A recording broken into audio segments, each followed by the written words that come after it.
Hello. So the people came. Fabulous. So, good morning. Over the next 6 weeks, we're going to start a new series.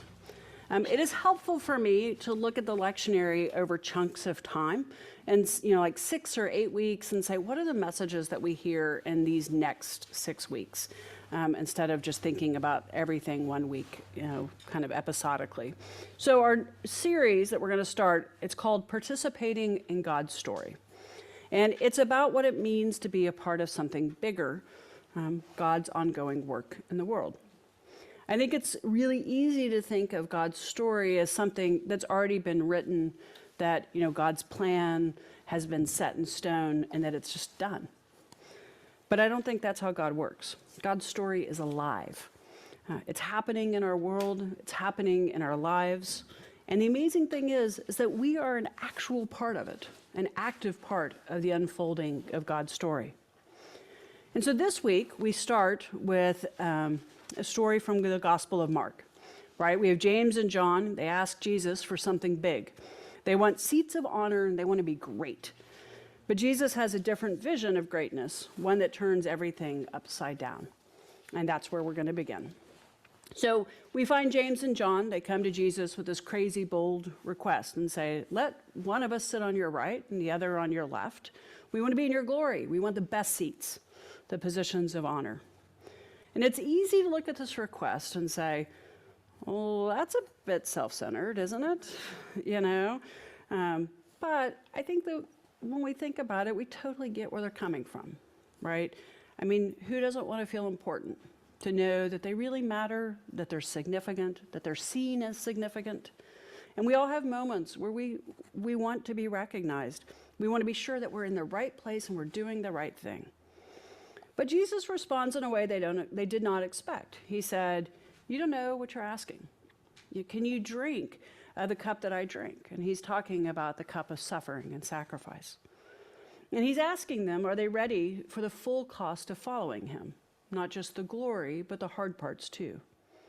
Jesus is inviting James and John into a different vision of greatness, one that is letting go of their own definitions of success and he is inviting us to do the same. So when the other disciples hear what James and John have asked, they're angry. I mean, and you can't really blame them, right? It probably sounded like James and John thought that they deserved something extra or they were maybe closer to Jesus. And that's how relationships start to break down, when we put our own desires above the well-being of others. And we see this in our own lives, right? When we are more focused on being right, on getting what we think we deserve, it strains our relationships and it can create divisions. Sometimes it's hard to see beyond our own perspective, and suddenly the people that are around us become obstacles rather than partners. And just like the disciples, anger and resentment can begin to build. And so when Jesus tells James and John, whoever wants to be great must be a servant among you, he's not just talking about doing nice things for others. He's talking about a way of living that is radically different from the world's values. It's about being willing to serve others without needing to be seen, to give up the spotlight, and to step out of the center. And this is where I think it's easy to get stuck.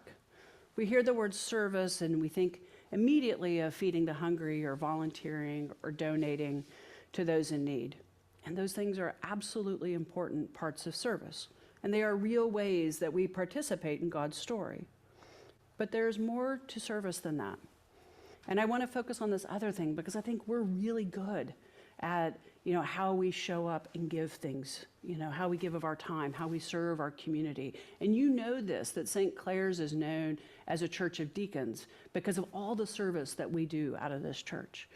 And so, when I was reading this gospel, I thought, well, how am I going to stand up and tell everybody, oh, go be a servant? Because they're like, oh, calendar, check, check, check, So instead, I wanted to think a little bit more expansively about this idea of service. How can we challenge ourselves even more? And so what I wanted to do was to think about where we are right now, this moment right now, with the election a couple of weeks away. People super nervous, right? People are fighting, families are fighting, And the news feels like it's just constantly kind of pulling us apart and tells us, and I've seen this, it doesn't matter what political party you're in, you hear, if the other side wins, our country is doomed, right?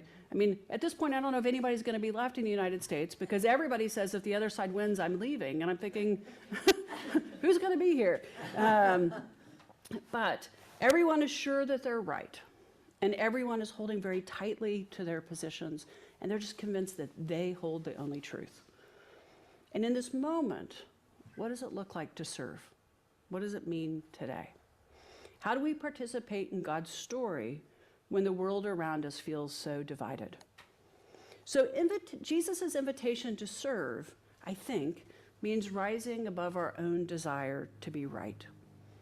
It means being willing to let go of our individualism and see each person, no matter their beliefs, no matter their politics, as carrying the image of God, the Imago Dei.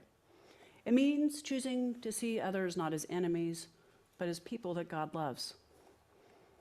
And this doesn't mean we become doormats, and it doesn't mean that we ignore our convictions or stay silent in the face of injustice, but it does mean that we recognize a greater thread of humanity, a thread of divinity that runs through each of us.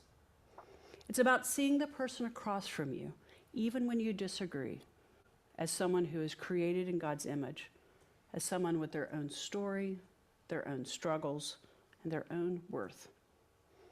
When we focus only on our own way, we lose sight of that thread. It's easy to become isolated and caught up in proving our point, and we miss the bigger picture of what God is doing. But when we choose to serve, to see others as God sees them, we participate in a story that is moving us towards unity, towards healing, even in the middle of a disagreement. Service then becomes an act of faith, and it's a way of saying, God, I trust that you are at work, even when I don't have all the answers, or I don't see the unity coming. I trust that there is more going on than what I can see. It's a way of participating in God's vision for a world where love and understanding overcome division. And this doesn't mean that it's easy, and it doesn't mean we'll always get it right, but it means we're willing to try. It means we're willing to step into conversations where we don't have all the answers, and to reach out to people who think differently than we do, and to serve in ways that may not get us any recognition at all. I think that this is a kind of greatness that Jesus is talking about. It's not about being in the spotlight or the one with the answers or the one who's able to prove your point. It's about being willing to serve, even when it's uncomfortable. It's about being part of a story that's bigger than our own. Jesus told James and John that they didn't know what they were asking for. They didn't understand that following him meant letting go of their own vision of what it meant to be great. But they stayed with him. They kept learning, and they found that greatness looked very different than they thought. And so we're invited into this same journey. We're invited to let go of what we think we want, to set aside our individualism, and to step into this new vision of what it is to be great. A vision where greatness is found in serving others and seeing people as God sees them, and in being part of a story that's unfolding right now. So what does it look like for us today? Maybe it means being willing to reach out to someone in your life that you've been avoiding because of a disagreement. Maybe it means listening instead of speaking in the next conversation, choosing to understand rather than to convince. Maybe it means letting go of the need to prove that you're right, instead focusing on that you care. It means disagreeing with someone and choosing to keep the peace through silence, because your relationship is more important than that argument. And this is what it means to participate in God's story, to let go of what holds us back, to see the image of God in those around us, and to trust that we are part of something much bigger than ourselves.